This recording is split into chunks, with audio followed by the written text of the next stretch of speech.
Welcome to Your Need to Know. I'm your host, Catherine Reed, and tonight we're talking with Delegate Irene Shin. She represents the 86th House District here in Northern Virginia. Thank you so much for joining us tonight, Irene. Thanks so much for having me back here, Catherine. I really appreciate it. So, the last we spoke to you, you were a candidate, and you were talking to us about being a first time candidate, being a young woman, and sort of the challenges that you had.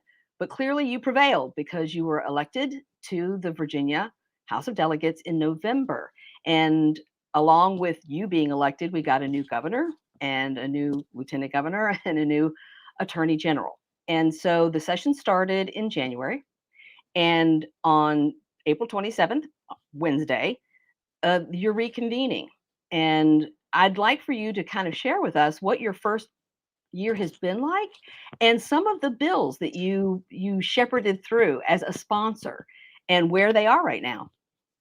Yeah, thanks, Catherine. The last time I was with you, I was a candidate, and I talked a lot about what it was like to be a first-time candidate and a first-time um, candidate for state office. And I can say that being a first-time office holder doesn't feel a whole lot different in that the learning curve continues to be really big. There is just so much to take in. And I will say one of the things that I found most surprising about being in office, and certainly I think it's a little bit specific to the Virginia General Assembly, is that the Virginia General Assembly being a 403-year-old institution, there is a lot of business that is sort of steeped and entrenched in traditions and norms.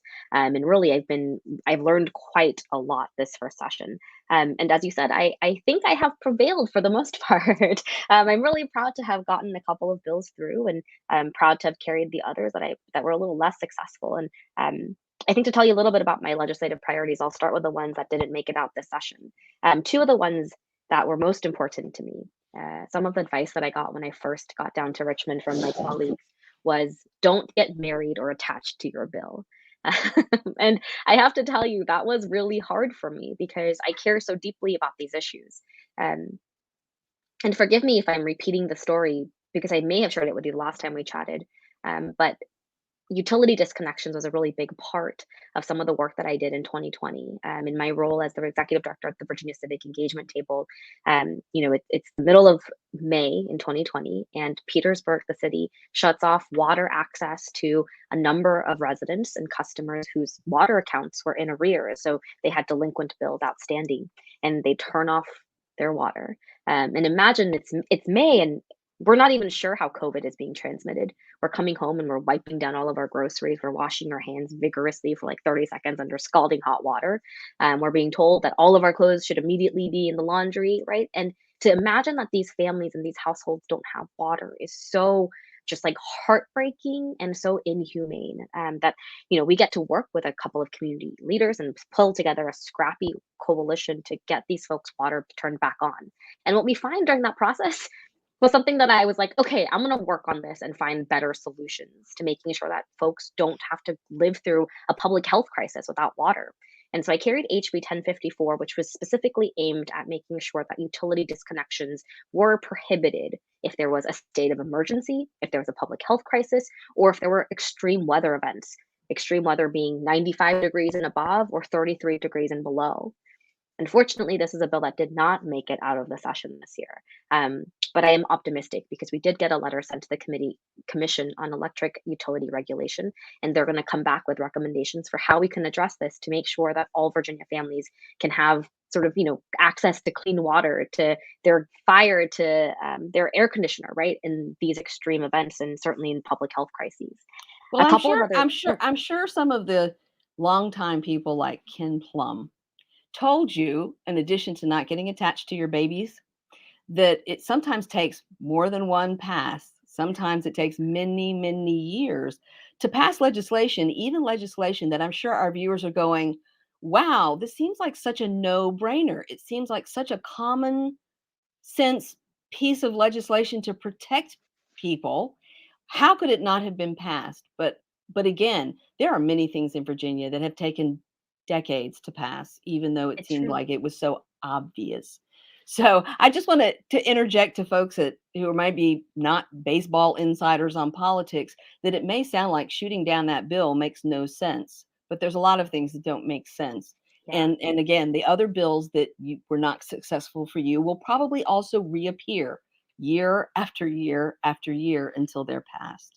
Yeah, certainly the utility disconnection and sort of the justice work that goes around utility regulations. I think I'm going to continue to be a champion for that in the years to come. And you're absolutely right that it does take years of work. Something that another thing that surprised me actually was about how much of a disadvantage I was at coming in as a freshman, not having the time to do the stakeholder meetings, to do the legwork that it takes to get a bill across the finish line. I think that it takes a lot, quite frankly. And so I'm looking forward to coming back next year with this experience and having at least had, my first session under my belt, with a little bit more experience, a little more know-how, and maybe a few more tools in my belt.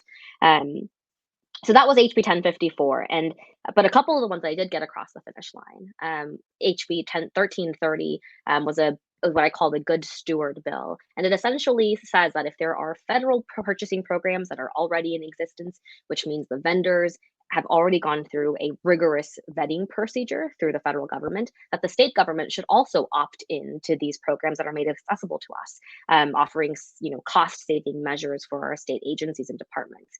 So that was my Good Steward bill, and that got across the finish line. The second one that I was that is in conference, actually, it's stuck in conference right now, but I am absolutely optimistic we'll get through, is HB 1053.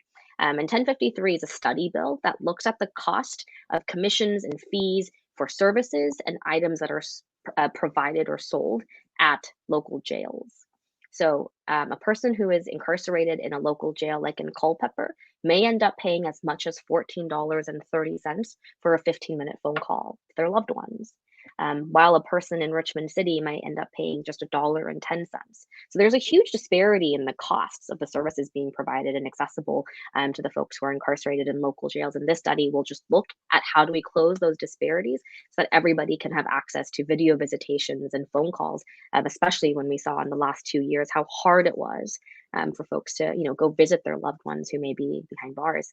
And so that was HB 1053. It's stuck in conference right now, but I have no doubt it will get out. We really just tweaked the language to make sure we were being and building an inclusive stakeholder group to look at these recommendations. Well, that sort of fits with your day job, working for the civic engagement table, and the fact that you frequently, in the collaborations you have with other nonprofit social justice agencies, things that bubble up, especially those issues having to do with people who are incarcerated. So John Horsch is a frequent guest on this show and my radio show, and John has been working again since the 1980s on solitary confinement and the costs of these calls. Mhm. Holly Siebold worked on getting tampons to be available and free in jails and prisons, which left people going, "What? What were they doing before that?" And so there's not a lot of people who advocate for the incarcerated population. They certainly are not in a position to advocate for themselves. They're not voters when they're incarcerated.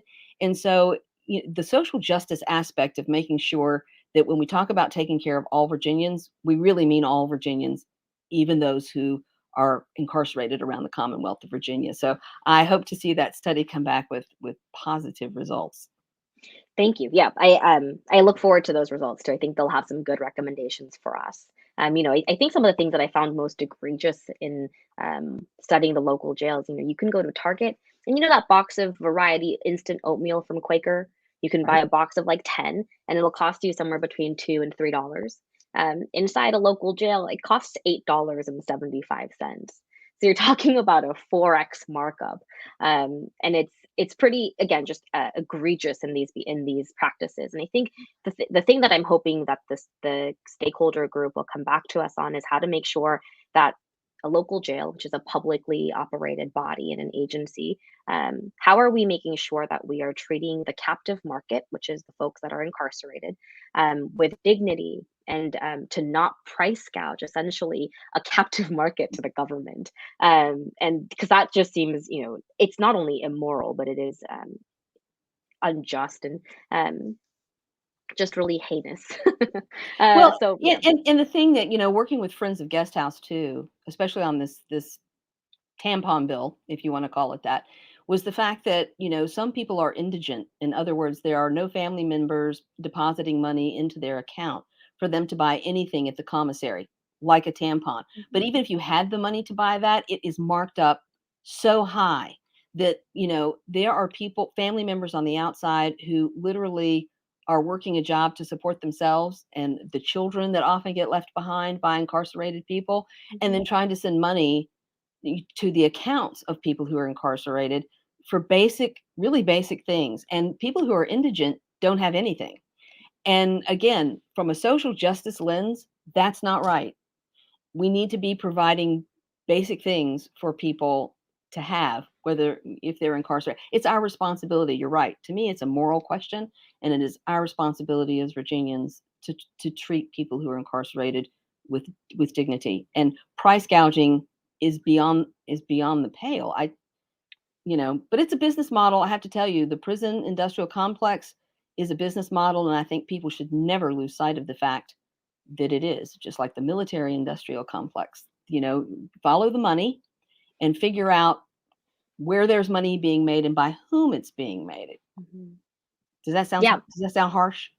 No, I think you're absolutely spot on. And thank you for lifting up the fact that the folks who are most impacted by these kinds of costs and hidden taxes, I would almost call them, right? These regressive policies are the women, right? And the women who are women of color, who are women from low income, who are working women, right? That bear the brunt of these costs and these commissions. And to add to a little bit to what you just said, not only are the costs of the items marked up, but the folks who are loading up their accounts with this cash and this money for them to be able to spend within the facility for commissions or commissary items or phone calls, there's a markup on the front end too. So the person who is loading money onto a person's account gets hit with a $7 fee, a flat fee. Whether you're putting in $10 with a $17 transaction, or you're putting in $100, it's a $107 transaction. It is an exorbitant cost. And when you think about it as a percentage, it means it can be as high as 70% of a transaction cost to deposit $10 into someone's account. And that really is. And when you think about just the number of people who are incarcerated being predominantly people of color and people in poverty and people who have themselves been victims of abuse. I mean, the statistics are there: child abuse, foster care, disabilities. You look at prison populations and there is a clear marker. I want to come back, talk to you some more. Delegate Irene Shin from the 86th House District. So please join us after the break here on Your Need to Know. Caitlin, be serious. No, take the oath. Come on. I'm totally taking this seriously. Okay, I'm ready. You may begin. I pledge that I will never meet in person with anyone I first met online without checking with my parent or guardian. And furthermore, if my parent or guardian agrees to the meeting, it will be in a public place and my parent or guardian must come along. Do you pinky swear? I do. When you teach your kids about internet safety, they'll pass it on. For more information, go to cableclicksmart.org.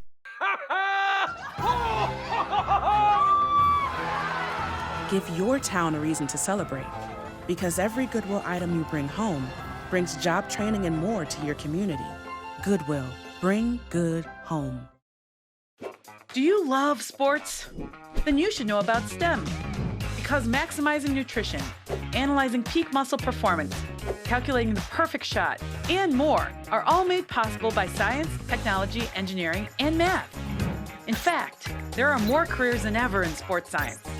So if you have a passion for sports, then think about getting involved in STEM and improve everyone's game on and off the field.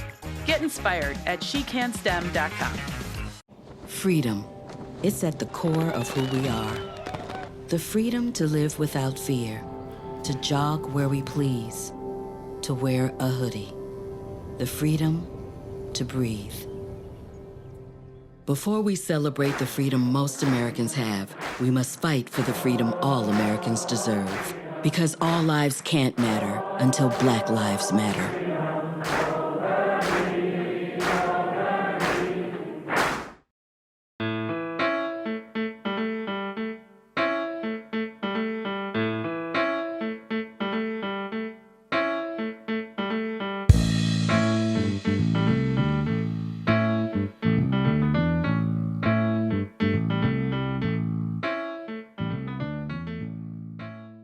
Welcome back to Your Need to Know. I'm your host, Catherine Reed, and joining me tonight is Delegate Irene Shin from the 86th House District. When last you saw her on the show, she was a candidate.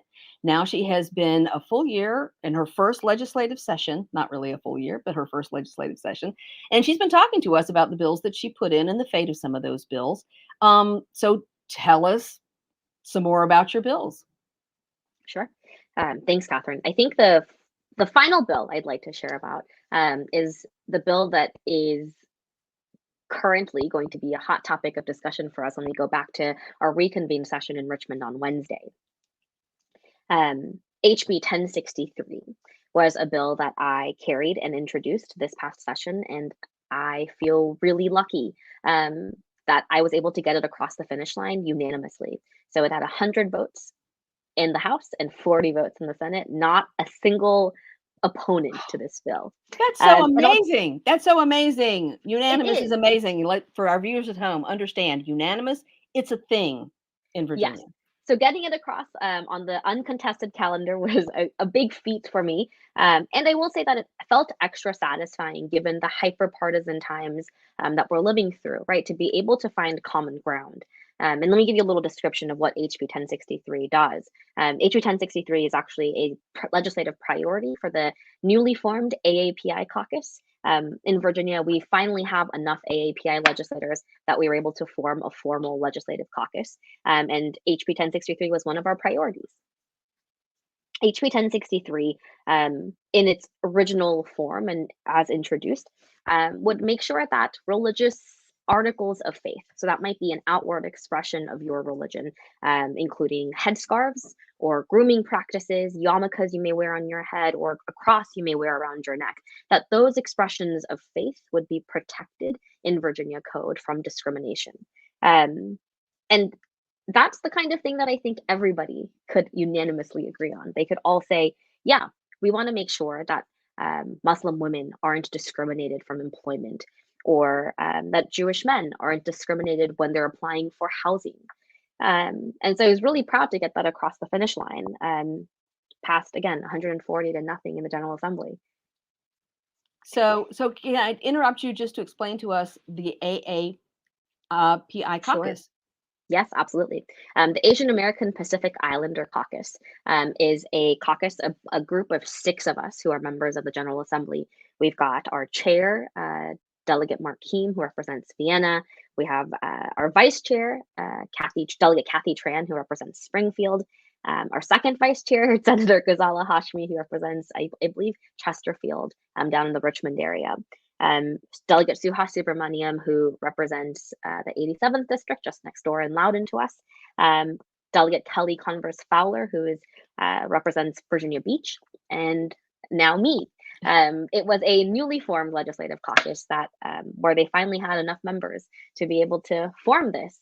So I was really excited to join, and part of our mission is to ensure that we're elevating the voices and the priorities of our AAPI community members, because Virginia is home to a sizable AAPI community. Certainly, as a woman of Korean descent, I can say that Virginia is home to the 3rd largest Korean American population in the United States. And it's the 4th most spoken language in our state. So it's making sure that we're elevating the needs and the priorities and engaging the AAPI community in elections and politics and policy. That's sort of the priority of the AAPI caucus. Well, I can remember when Mark Keem was elected in 2009, and it was such a big deal.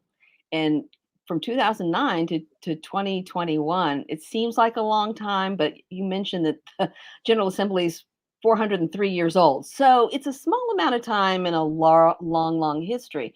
But you're right about one thing, that our legislature is starting to look more like the Commonwealth of Virginia. And diversity does matter because lived experience matters. And it seems to me that 1063 is saying lots of different people live in the Commonwealth of Virginia. And, we are a diverse population, and the laws in the United States of America are designed to protect people from discrimination, specifically in a protected category like religion. So where is your bill now? Yeah, this is where the plot twist happens. So the governor has until usually after bills are passed out of the Senate and out of the General Assembly in the House, they will get communicated to the governor's office, and the governor has a set number of days to sign the bill into law or submit an amendment and veto. And that's really what the reconvene session is for. We're going to address all of the governor's vetoes and amendments that he sent down. On the very last day for us, that was April 11th. I was waiting on pins and needles to see if he would change my bill at all, but it seemed unusual because a bill that comes out of the General Assembly uncontested, 140 votes to 0, right? That it's unusual for governors to mess with bills that come out uncontested because the legislative body has done their job and they've legislated. It was like right at midnight, the governor sends down an amendment for HB 1063, expanding the definition of religion.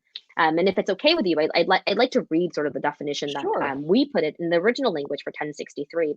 We say that religion includes any outward expression of religious faith, including adherence to religious dressing and grooming practices, and the carrying or display of religious items or symbols. So that's specifically what we're trying to get to, right? Again, especially folks who are facing discrimination in employment and in housing. He changed the language to say that religion means all aspects of religious observance, practice, or belief. And at first glance, you think that this is a more inclusive or broader bill that might be for the better, but actually it's not. And that's sort of what makes it so insidious.